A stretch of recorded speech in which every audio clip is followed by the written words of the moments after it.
Shabbat Shalom. Shabbat Shalom. Welcome to the Yahweh and Yahshua Speak television show.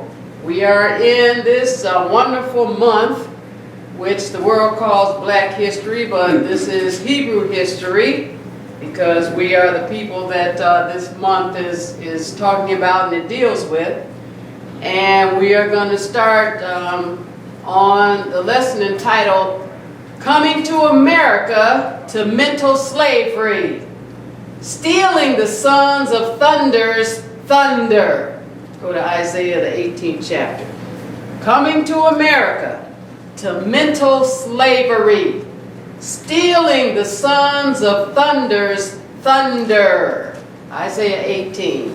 So this is Hebrew History Month. The world talks about Ancestry.com. It's got this X23 to get background information on where they came from. During Hebrew History Month, we're going to talk about SpiritEstry.org to get the background information of where the descendants of the former black slaves in the Western Hemisphere came from. Y'all right, God, for them to know. Isaiah 18. We love this month of the year because sometimes there are things that you don't hear all year long. That's right. And so this is a concentrated season to get the word out. Hallelujah. About the truth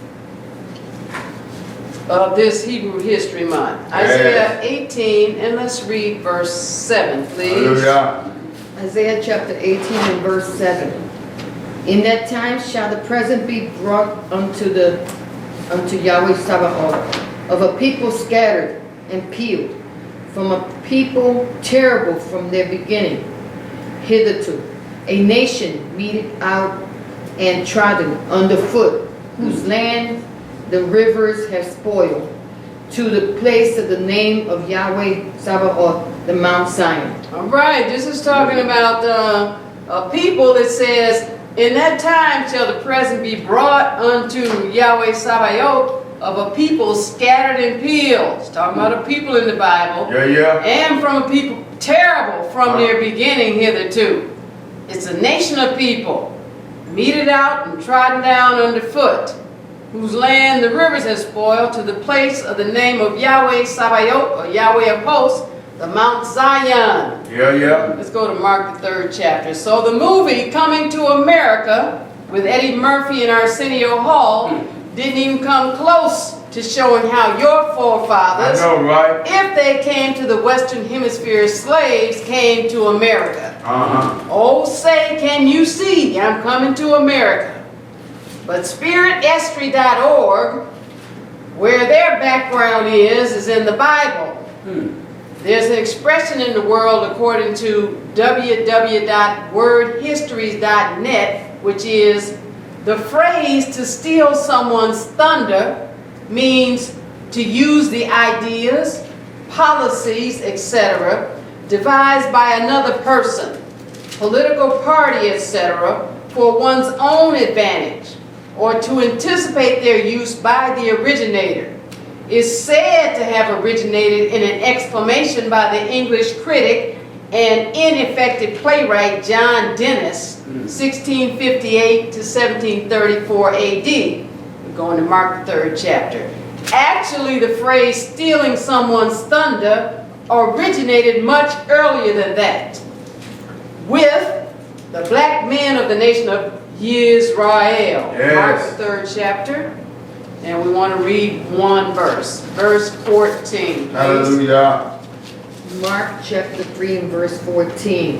And he ordained 12 that they should be with him, and that he might send them forth to preach. Now, this is talking about Yahshua the Savior, and when he was calling his 12 disciples, he ordained 12 that he should be with it, that they should be with him, that he might send them forth to Yahweh or preach. All right, skip down to verse 17, please. Praise Yahweh. Verse 17.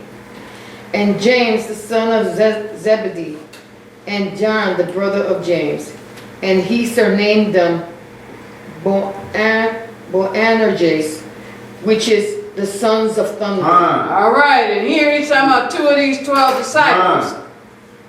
And Yaakov, Haban of the son of Zebedee, and Yachanan, Haban, the Ak of Yahweh, and Yahshua surnamed them Boanerges. Now that's Greek, but we're going to look at the Hebrew. But it means the sons of thunder. Yes. So Yahshua named two of his disciples. He picked the sons of thunder. These were two men of the nation of Yisrael. The English word thunder is the Greek word found in Blue Letter Bible number 1027. Vine's Expository Dictionary of New Testament Words defines thunder as having a fiery disposition to roar. Let's go to the Old Testament, to 1 Samuel, the 2nd chapter.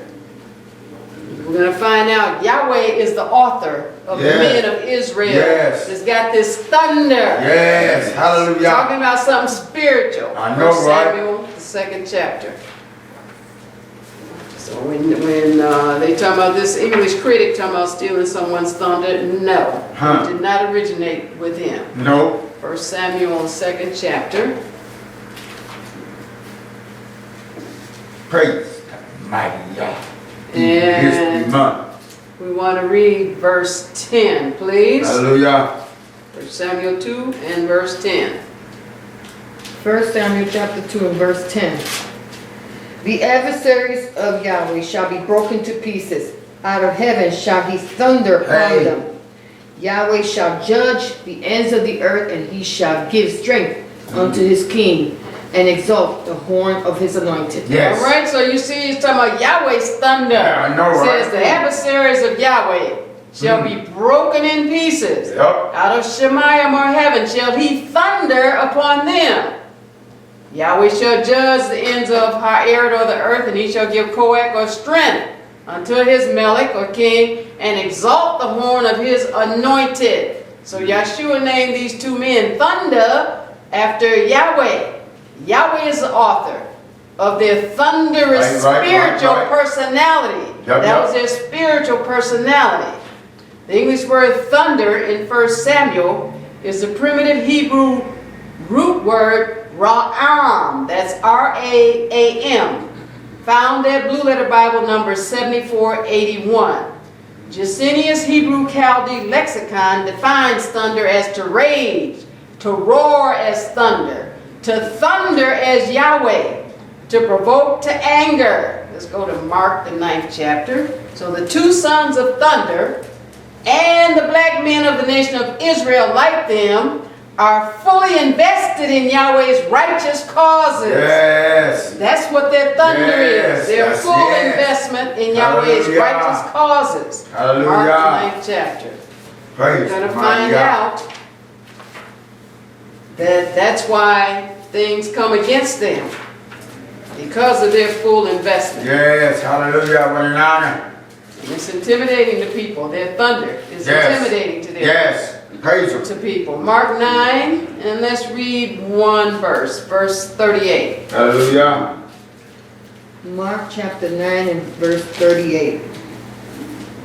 And John answered him, saying, Master, we saw one casting out devils in thy name, and he followed not us, and we forbade him, because he followed not us. Now this is one of the sons of thunder talking. Okay. And Yachanan Amar answered him in Amar, Adon, Master, talking to Yahshua. Yeah. We saw somebody casting out devils by your name, but they're not a part of us. He said, they don't follow you. And we told them to stop, because they're not following you. They're not a part of us. So that's that thunder in him, fully invested in what Yahweh wants done in the earth. Right. Go to Luke, the 9th chapter. So according to Vine's Expository Dictionary of New Testament Words, the name Sons of Thunder, some suggest means the twins. Both James and John were physical brothers, and their spiritual personalities were alike too. All right. Thunder is equivalent of the Aramaic sons of tumult. The latter of the two words was no doubt used of thunder in Palestinian Aramaic. Hence the meaning, the sons of thunder. Luke, the 9th chapter.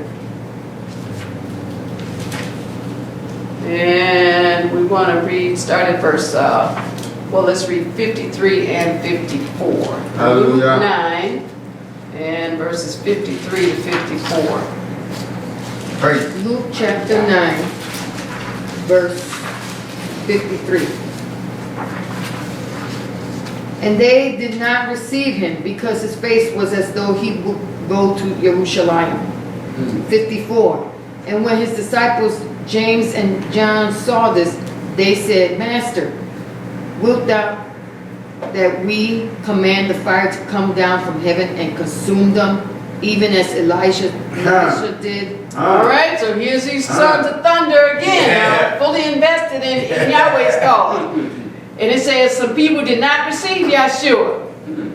It says Yahshua's face was as though he would go to Jerusalem, so Yahshua wasn't really focused on these people. Right, but right. these two brothers, the sons of thunder, says, and when his disciples, Yaqub and Yachanan, saw this, they Amar said, Master, I don't.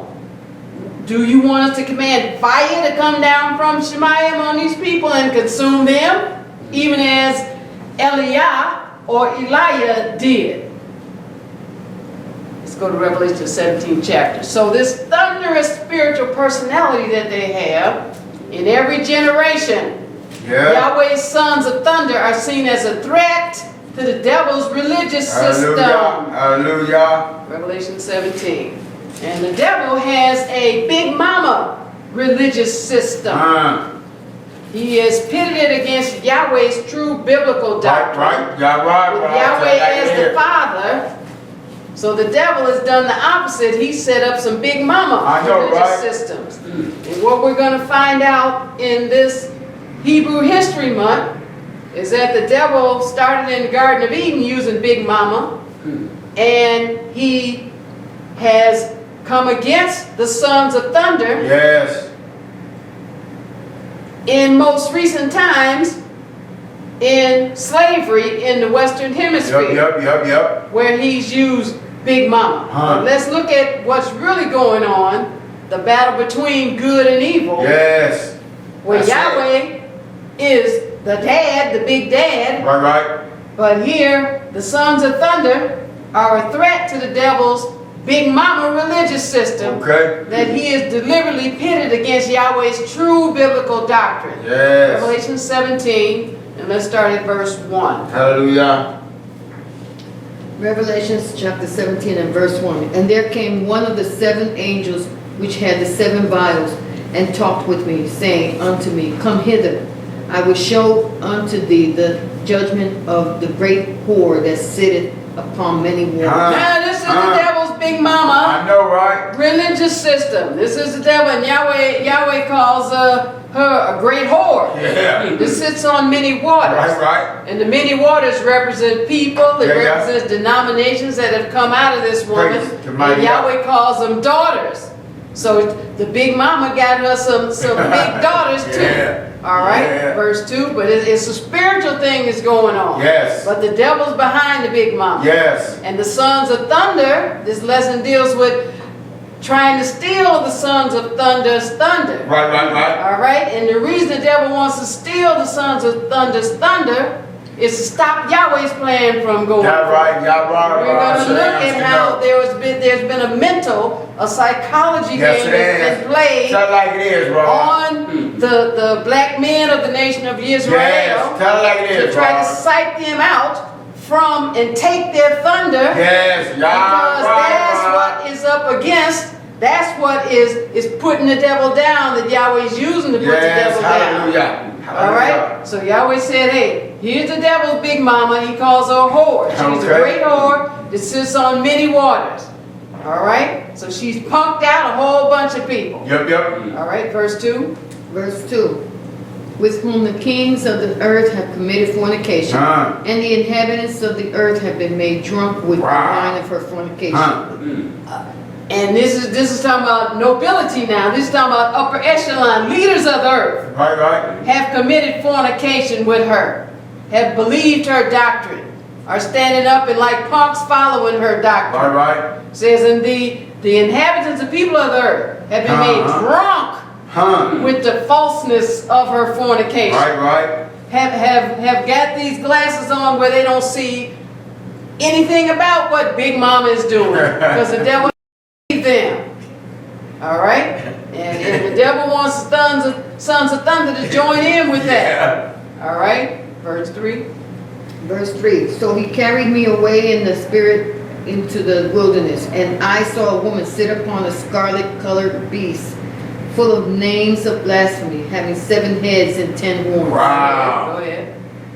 Verse 4. And the woman was arrayed in purple and scarlet color, and decked with gold and precious stones and pearls, having a golden cup in her hand, full of abominations and filthiness of her fornication. So she looks real good, but the bottom line is, Daddy Yahweh says she's a hoe. That's right. All right, 5 and 6. Verse 5. And upon her forehead was a name written, Mystery Babylon, the great mother of harlots and abominations of the earth. Verse 6. And I saw the woman drunken with the blood of the saints and with the blood of the martyrs of Yahshua. And when I saw her, I wondered with great admiration. All right, said upon her forehead, this is her Shem or her name, Mystery, Babylon the Great, Big Mama of prostitutes and abominations of the earth. This is the devil's religious system, Big Mama religious system. And you can see she's against Yahweh in verse 6. I saw the woman drunken with the blood of the dam of the Kadashim, the sons of thunder, Yahweh's people. Why? Because they're coming against that religious system. That's what Yahweh set them up Hallelujah. for. Drunken with the blood of the Kadashim, with the blood of the martyrs of Yahshua. Yes. And when Yochanan saw her, he was wondering about her. And then you read on in the Malachim, let him know, don't wonder about this whore. Look, I know, right? Yahweh wanted me to tell you Yep. that's the devil's big mama. Go to Deuteronomy 6th chapter. Hallelujah. So the devil wants to camouflage and destroy Yahweh's true biblical doctrine. Yes. And daughters have sprung off from the devil's big mama religion. Hallelujah. And I got an article here. Religions that worship women. At www.quora.com. What religions worship women? Says Tibetan Buddhism and Hinduism are 2 religions that honor and also worship God in the form of the feminine divine. Right. That's one of the devil's big mama that sprang off from the big mama. That's right. All right. In Tibetan Buddhism, Mother Tara is worshipped as a female deity form of the Buddha. In Hinduism, Parvati is worshipped as a female deity form of God. At www.mother-god.com, this article, Matriarchal History, the preface to the feminine universe, the feminine heritage.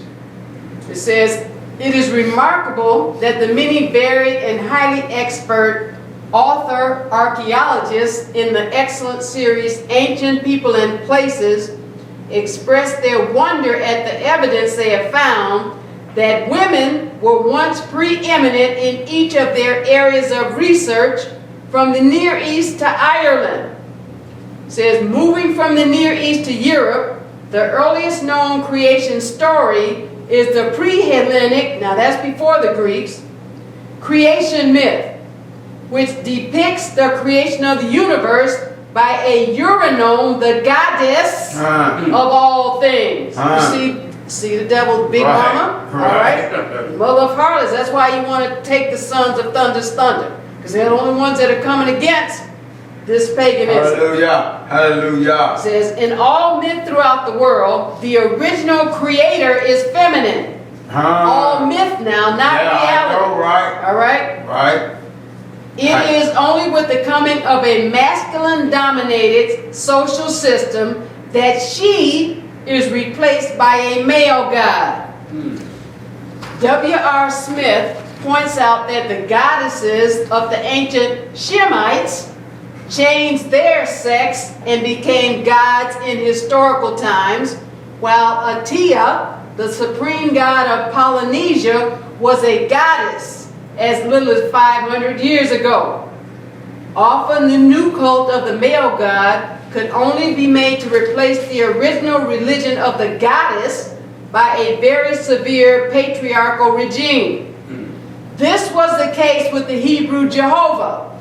Even then, the people frequently reverted to the worship of the Queen of Heaven, much to the chagrin of the patriarchal prophets. So all you're looking at is the devil coming against Yahweh with his big mama theology. All right, pushing the woman, putting the woman up above the man. It said the fruits of a common cultural heritage throughout an area extending from Mesopotamia to Egypt and the Ganges to the Mediterranean was based upon the worship of the Great Mother.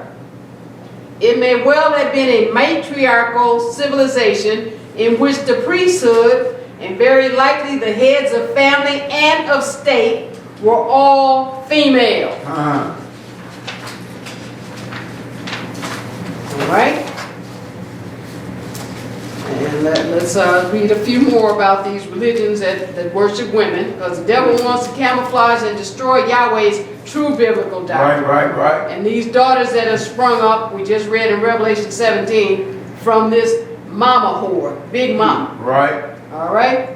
www.reformation.org, Diana of the Ephesians. All right, we just read about some goddesses that were before Diana. So let's look at Diana of the Ephesians. Diana was known as the goddess of the hunt and the moon goddess. She was the main competition of the Son of God or Jehovah in the Old Testament. She was the nourishing mother whose many breasts were supposed to supply the whole world with milk. Satan always has attracted bait to snare his victims. And they give a reference to Acts 19 and 35. Now they have a picture of Diana with all these, a whole bunch of breasts. Now they have another picture of a lady, Ishtar. She's before Diana. The Mesopotamian goddess Ishtar. Sumerian is called Iana. She was the goddess of war and sexual love. These are all the devil's big mamas. That's all. Big mama religion pitted against Yahweh's true doctrine. Tell it like it is. Ishtar is the Akkadian counterpart of the West Shemitic goddess Astarte. So now you know you're talking about our people that got off track. Worshiping these women. As goddess of Venus, delighting in bodily love, Ishtar was the protectress of prostitutes. Isn't that somehow Yahweh in Revelation 17 said, she's a whore, the mother of whores? Well, here's this Ishtar that protects the prostitutes and the patroness of the alehouse. Part of her cult worship probably included temple prostitution. Her popularity was universal in the ancient Middle East and many centers of worship. She probably subsumed numerous local goddesses. In later myth, she was known as the Queen of the Universe. Now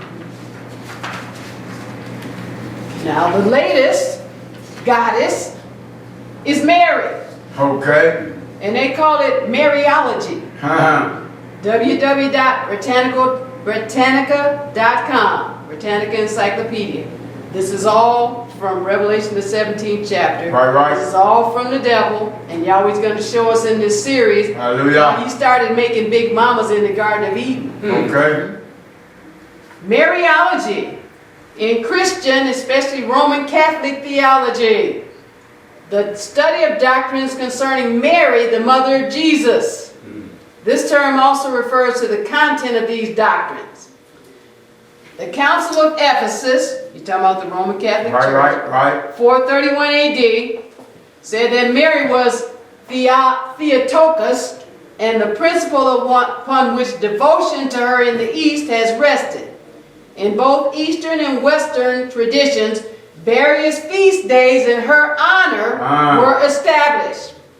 The tradition that she remained a virgin, though she gave birth to Jesus, was generally accepted in the early church. The mother of harlots, Big Mama. Right. A further appreciation of her holiness led to the doctrine that she was favored by God's grace, that she could not have sinned. And in the view of some theologians, that she was even free from the effect of the disobedience of Adam. The latter doctrine was known as the Immaculate Conception, and it was formally proclaimed a Roman Catholic belief by Pope Pius IX in 1854 AD. The association of Mary in the work of Jesus developed into the view of Mary as everyone's spiritual mother and as co-redemptrix. Now they're saying she's a co-savior. The partner with Jesus in the redemption of human beings. Her role in redemption was extended to her intercession in heaven. So she's supposed to be up there with Yahshua making intercession. I know, right? And to the application of Christ's merits to individual person. Popular piety was reflected in the establishment of lay groups and communities of priests and nuns devoted to Mary, and the building of shrines at places such as Lourdes in France and Fatima in Portugal, where Mary was said to have appeared. In the 20th century, the teachings of several popes encouraged pilgrimages in her honor and congresses devoted to her. That's just a spring off from Revelation, the 17th Praise chapter. the mighty God. All right? So we're in Deuteronomy 6th chapter. Yes. All right, so from the beginning, Yahweh set up the sons of thunder of the nation of Israel to pass his vision of his will being done in the earth on to their wives first, their children, and their children's children in the nation. Deuteronomy 6, and let's read verses 4 to 7, please. Deuteronomy 6, verses 4 to 7. Deuteronomy chapter 6 and verse 4. Hear, O Yisrael, Yahweh our Elohim is one Yah. Verse 5. And thou shalt love the Yahweh thy Elohim with all thy heart and with all thy soul and with all thy might. Verse 6. And these words which I command thee this day shall be in thy heart. Verse 7. And thou shalt teach them diligently unto thy children, and shalt talk of them when thou sittest in thy house, and when thou walkest by the way, and when thou liest down, and when thou risest up. All right, so this was a rhythm that Yahweh established within the black family, with the sons of thunder at the head of the black family, passing on his vision to their wives, their children, and their children's children in the nation of Israel. Says, Shema Yisrael, Yahweh Elohim is one Elohim. You shall love Yahweh Elohim with all your heart, with all your soul, with all your might. That's that thunderous personality. And these words, which I Sabbath command you this Yom day, shall be in your mind. And you will teach them, Yahweh them diligently to your children. Talk of them when you sit in your house, when you walk by the way, when you lie down, and when you rise up. Deuteronomy 28. So this was what the sons of thunder did. So these black men, Deuteronomy 28, the sons of thunder, were brought to the Western Hemisphere as slaves. And they were part of Yahweh's nation of Yisrael. Deuteronomy 28. And one verse, verse 68. Holla Yahweh. Deuteronomy chapter 28 and verse 68. And Yahweh shall bring ships, and Yahweh shall bring thee into Mizraim again with ships, by the way whereof I spake unto thee. Thou shalt see it no more again, and there ye shall be sold unto your enemies for bondmen and bondwomen, and no man shall buy you. So now Yahweh is talking to the nation of Israel. Says, and Yahweh shall bring thee again unto Mizraim. or Egypt again in ships, talking about coming to slavery. Right, right. By the way, wherever I am, Mara spake unto thee, thou shalt see it no more again, and there you shall be sold unto your enemies for slaves, that bondmen and That's bondwomen as slaves, and That's no right. man shall buy you. Now the 5 English words, and no man shall buy you, are one primitive Hebrew word, kana. That's Q-A-N-A-H. Found at Blue Letter Bible number 7069. Jusinian's Hebrew Chaldee Lexicon defines, and no man shall buy thee, as to found, to create, to possess, to acquire for oneself, to buy and redeem people out of captivity. So they were sold into captivity. Right, right. And Yahweh said, no man shall take you, get you out of No, captivity. they did We're not. going to find out there's nobody to plead for the sons of Thunder's cause. There's no one to plead for the nation of Israel's cause. Nope. Go to Exodus, the 1st chapter. Praise. The Bible Mighty God. compares slavery in the Western Hemisphere to slavery in Egypt Right, right. for these for the nation of Israel. Hallelujah. Exodus, the 1st chapter. And let's read verses 9 to 11, please. Hallelujah. Chapter 1, verse 9. And he said unto his people, behold, the people of the children of Israel are more and mightier than we. Verse 10. Come on, let us deal wisely with them, lest they multiply. And it come to pass that when there falleth out any war, they join also our enemies and fight against us, and so get them up out of the land. Verse 11. Therefore they did set over them taskmasters to afflict them with their burdens. And they built for Pharaoh treasure cities, Pithom and Ramses. All right, it said the Egyptians, now this is talking about the nation of Israel, the same nation that came to the Western Hemisphere All right, into right. slavery. Therefore they set over them taskmasters in Mizraim to afflict them with their burdens. And they built for Pharaoh treasure cities, Pithom and Ramses. So as slaves in Egypt, our forefathers, the nation of Israel, built the pyramids. Yep. www.britannica.com writes that Pithom, the Egyptian Per-Atum, or Per-Tum, estate of Atum, is located and mentioned in the Bible in Exodus 1:11, where we just read, Right, right. as one of the treasure cities built for the Pharaoh by the Hebrews Yep. prior to the Exodus. Yeah, It's right, Hebrew yeah. History Month, talking about our forefathers. Yes. Hallelujah. All right, and then www.dictionary.com writes that Ramses is a Coptic or Egyptian word meaning the son of the sun, S-U-N. Right, right. The Anabasis of Alexander, Arian of Nicomedia, and they built for Pharaoh store cities, Pithom and Ramses, a city that was built for the Pharaoh by the Israelites, Yeah, yeah. and from which the Exodus began, and they give a reference to Exodus 1:11. So it's a whole bunch of people know about the Hebrews, Yep. Yep. everybody except the Hebrews. That's Yeah, why right, Hebrew right. History Month is telling us about our forefathers. Yes. Hallelujah. All right, so if your forefathers were slaves in the Western Hemisphere, they came to America by force, Yep. kidnapped and chained on slave ships.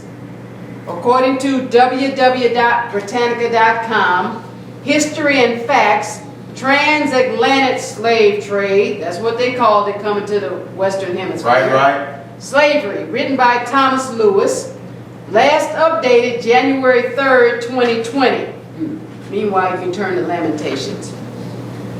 The transatlantic slave trade segment of the global slave trade transported between 10 million and 12 million enslaved Africans across the Atlantic Ocean. By the 1480s, Portuguese ships were already transporting Africans for use as slaves on the sugar plantations. Right. Spanish conquistadors took African slaves to the Caribbean after 1502.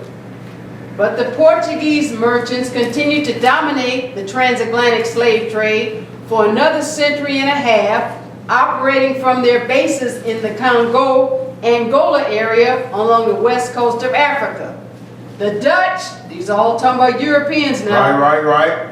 The Dutch became the foremost slave traders during parts of the 1600s, and in the following century, English and French merchants controlled about half of the transatlantic slave trade, taking a large percentage of their human cargo from the region of West Africa between the Senegal and Niger rivers.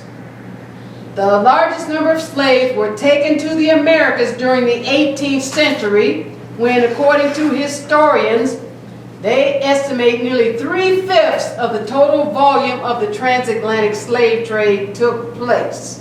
All right, we're in Lamentations, the 5th chapter. So many people came to America of their own volition. If your forefathers came as slaves to the Western Hemisphere, they did not come voluntarily. Right. From Zamunda, seeking a royal queen like Eddie Murphy and Arsenio Hall. Right. The biggest problem for those of us whose ancestors were slaves in the Western Hemisphere is arresting the slave master's way of thinking that he forced upon our forefathers in slavery. Yes. And that they may have subconsciously passed on to us. Right. Lamentations, the 5th chapter, and let's read verses 1 to 5, please. Hallelujah. Lamentations chapter 5 and verse 1. Remember, O Yahweh, what is come upon us. Consider and behold our reproach. Verse 2. Our inheritance is turned to strangers, our houses to aliens. Verse 3. We are orphans and fatherless. Our mothers are as widows. Verse 4. We have drunken our water for money. Our wood is sold unto us. Verse 5. Our necks are under persecution. We labor and have no rest. Yeah, so they're just describing this slavery. This was a preface to the transatlantic slave trade, but they're just letting you know what happened to the nation of Israel. Right. It said, our necks are under persecution, we labor and have no rest. Right. So slavery in the Western Hemisphere was different from any other type of slavery. Yes, it was. In this slavery, our forefathers' bodies and minds were enslaved. The devil used a Caribbean slave master named Willie Lynch to develop a plan which he called the making of a slave. Right. He described it on December 25th, 1712. And I quote, "It was the interest and business of slave holders to study human nature, and the slave nature in particular, with a view to practical results. I and many of them attained astonishing proficiency in this direction. They had to deal not with earth, wood, and stone, but with men, and by every regard they had for their own safety and prosperity, they needed to know the material on which they were to work. Conscious of the injustice and wrong, they were every hour perpetuating and knowing what they themselves would do." And then he goes on to discuss how they looked for signs on the slave's face about how they would look. Right. Unusual sobriety, apparent abstraction, sullenness and indifference, indeed, any mood out of the common was afforded ground for suspicion and inquiry. Slavery in the Western Hemisphere was the most prosperous business institution that ever existed. Yes. According to www.newsweek.com, slavery reparations could cost up to $14 trillion, according to new calculation by Douglas Main on August 19, 2015. Then he goes on to talk about in 1865 how this Army General William Sherman promised the slaves 40 acres and a mule. The land was set aside, but the promise was recanted by President Andrew Johnson. So he took it back. All right? And you understand, those of us that are descendants of former slaves never have gotten 40 acres. All right? According to the University of Connecticut researcher Thomas Kramer, in the Journal of Social Science Quarterly, Kramer makes the case that there are other examples of historical reparations paid many decades later after damages were incurred. So this article is just talking about how people are saying, well, we can't really pay that. We can't really make up anything to the slaves. This goes along with Yahweh. We're going to read the scripture later where it says there's none to plead our forefathers' cause. Right. There's none to plead your cause except Yahweh. Right. He said they made reparations to other people. Yeah. He said he has come up with what he says is the most economically sound estimate of what reparations could cost. Between 5.9 trillion and 14.2 trillion. But he's only working between the years 1776 to 1865. But slavery started in the 1400s. I know, right? Says previous estimates of reparation range from 36 billion to 10 trillion in 2009. And he said these calculations were mostly looking at the wealth the slaves created as opposed to the services they provided, which resulted in underestimates. Of course they did. Jeremiah the 2nd chapter. Praise the mighty Yah. So the Bible told us, that the nation of Israel were part of the transatlantic slave trade. Jeremiah the 2nd chapter. And the sons of thunder were part of that slave trade. Yep. Jeremiah 2. And you're going to read one verse 14. Jeremiah 2 and verse 14. Jeremiah chapter 2 and verse 14. Is Yisrael a servant? Is he a homeborn slave? Why is he spoiled? Now you see, here's Yahweh talking about his nation of Yisrael, talking about the sons of thunder. Right. Is Yisrael a Eved, a servant? Is he a homeborn slave? Why is he spoiled? So Yahweh's sons of thunder of the nation of Yisrael became homeborn slaves. Right. The Bible asked the nation in this verse in Jeremiah, are you a servant? Are you a homeborn slave? In other words, did your ancestors come over here voluntarily, or were your ancestors slaves? And if you're not a homeborn slave, why are you spoiled? The English word spoiled is the Hebrew word baz. That's B-A-Z. Found in Blue Letter Bible number 957. Jacinius Hebrew Chaldee Lexicon defines spoiled as prey, used of persons and cattle carried away in war. Also of wealth taken from an enemy. To become a prey. To be carried away as a prey. Yep. To be given as a prey. Yep. And I've got an article here. And it is the Atlantic slave trade or transatlantic slave trade. It involved the transportation of slave traders of enslaved African people, many to the Americas. The vast majority of those who were enslaved and transported in the transatlantic slave trade were people from Central and West Africa who had been sold by other West Africans. Yep. See, we're not African. Right. But there were people selling our forefathers to the slave traders. They were sold by other West Africans to Western European slave traders, with a small number being captured directly by the slave traders in coastal raids who brought them to the America. While the first Africans kidnapped to the colonies were classified as indentured servants with a similar legal standing as contract-based workers coming from Britain and Ireland, by the middle of the 17th century, slavery had hardened as a racial caste, Yep. with African slaves and their offspring being legally the property of their owners. And children born to slave mothers were also slaves. As property, the people were considered merchandise Yep. or units of labor, Y'all right, and bro. were So sold you have to in know. markets with other goods and services.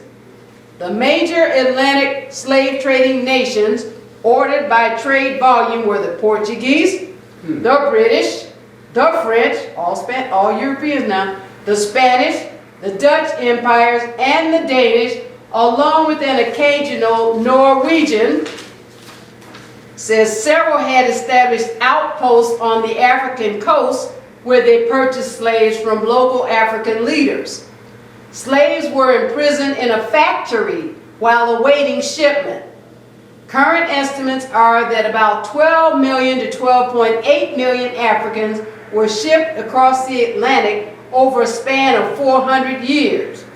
Although the number purchased by the traders was considerably higher, as the passage had a high death rate. Yeah. They packed them in there like sardines. Right. Many in there as they could get. All right, skip down to verse 15 and 16. Jeremiah 2, Hallelujah. verse 15 and 16. Jeremiah chapter 2 and verse 15. The young lions roar upon him and yell, and they made his land waste. His cities are burnt without inhabitants. Verse 16. Also the children of Naph and Tahpanhes have broken the crown of thy head. All right, saying the young lion roared upon, he's talking about the nation of Israel, roared upon the nation and yelled. They made his land waste. His cities are burned without inhabitant. Hey, our forefathers were scattered throughout the world as slaves, so they're not over in the land of Israel now.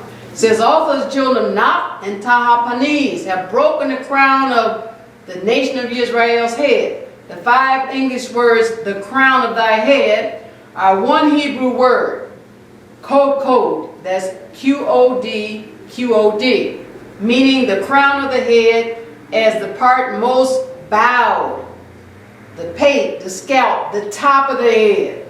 This refers to the hard bondage in Egypt and in the Western Hemisphere. Go to Deuteronomy 26, because he said, I'm going to bring you to Egypt again in ships.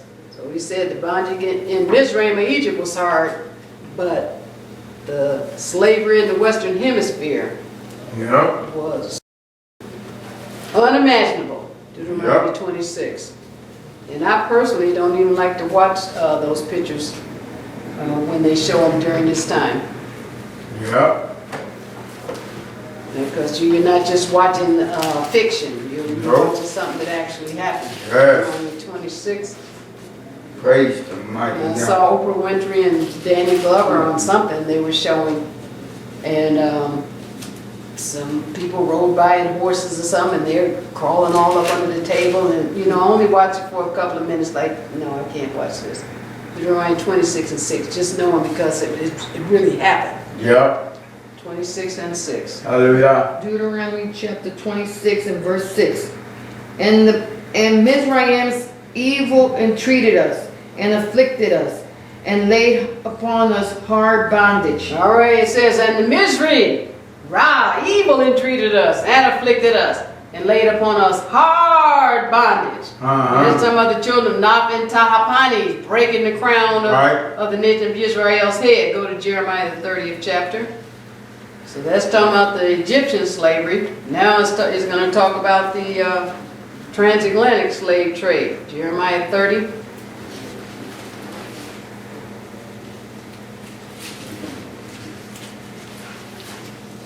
Praise. And one verse 13. Hallelujah.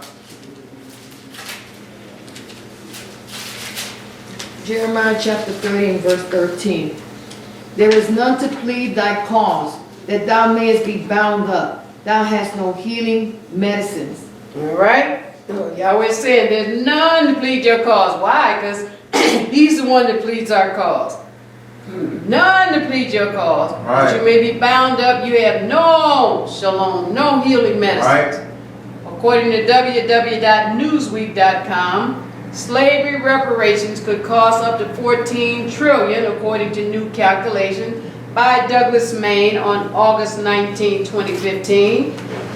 He says that as far as reparations, somehow problems of proof were not insurmountable in other cases to pay other people back, except when it comes to the transatlantic slave trade and trying to repair and to give back the former slaves something. He said, but it shouldn't be in the case of the United States with slavery, but it is. Says Kramer's assumption, of course, is that the government would pay for reparations since it allowed slavery to exist. And slaveholders were, after all, acting in accordance with the law at the time. Yes, they were. Go to Jeremiah the 30th chapter, and we'll read verses 15 to 16. Yes, it was the law. Jeremiah chapter 30 and verse 15. Why criest thou for thine affliction? Thy sorrow is incurable for the multitude of thy iniquity. Because thy sins were increased, I have done these things unto thee. Verse 16. Therefore, all they that devour thee shall be devoured, and all thy adversaries, every one of them shall go into captivity, and they that spoil thee shall be a spoil, and all that prey upon thee will I give for prey. So Yahweh is talking about this transatlantic slave trade that the nation of Yisrael was involved in. He says, why criest thou for thine affliction? I know, right? Your sorrow is incurable for the multitude of thine iniquity, because your sins were increased. I have done these things unto you. He took his hedge of protection from around the sons of thunder. Therefore, all they that devour these shall be devoured. But he's saying now in the future, it's going to turn around. But he's got to turn around. And all your adversaries, every one of them shall go into captivity. And they that spoil thee shall be a spoil. All they that prey upon thee will I give for a prey. Go to Proverbs 23rd chapter. So the transatlantic slave trade, it was different from any other slavery of any other people that had ever been enslaved. Yes, it was. If your ancestors were stolen and brought to the Western Hemisphere as part of the transatlantic slave trade, they became slaves physically, mentally, and psychologically. Yep. Proverbs 23. And it was a deliberate plan from the devil himself to steal the sons of thunder. Yes. Proverbs 23. To stop them from coming against his false religion. Proverbs 23 and verse 7 to 8, please. Hallelujah. Proverbs chapter 23 and verse 7.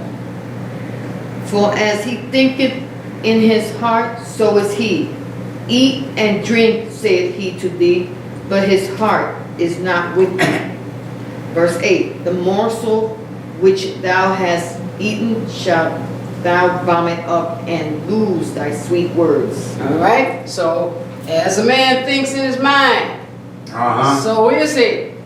In the morsel which he's eaten, he's going to vomit up. So this system was spiritual oppression forced upon our forefathers' minds, straight from the devil himself. They were trained to get stuck thinking like slaves. That's right. Romans the 16th chapter. They were trained in their mind to get stuck thinking like slaves. Romans the 16th chapter. And the devil used his weapon of division by the slave masters. Used it on the slaves. Romans 16.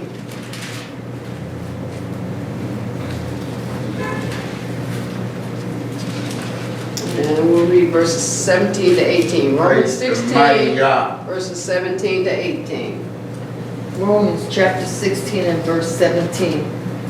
Now I beseech you, brethren, mark them which cause divisions and offenses contrary to the doctrine which ye have learned, and avoid them. Verse 18.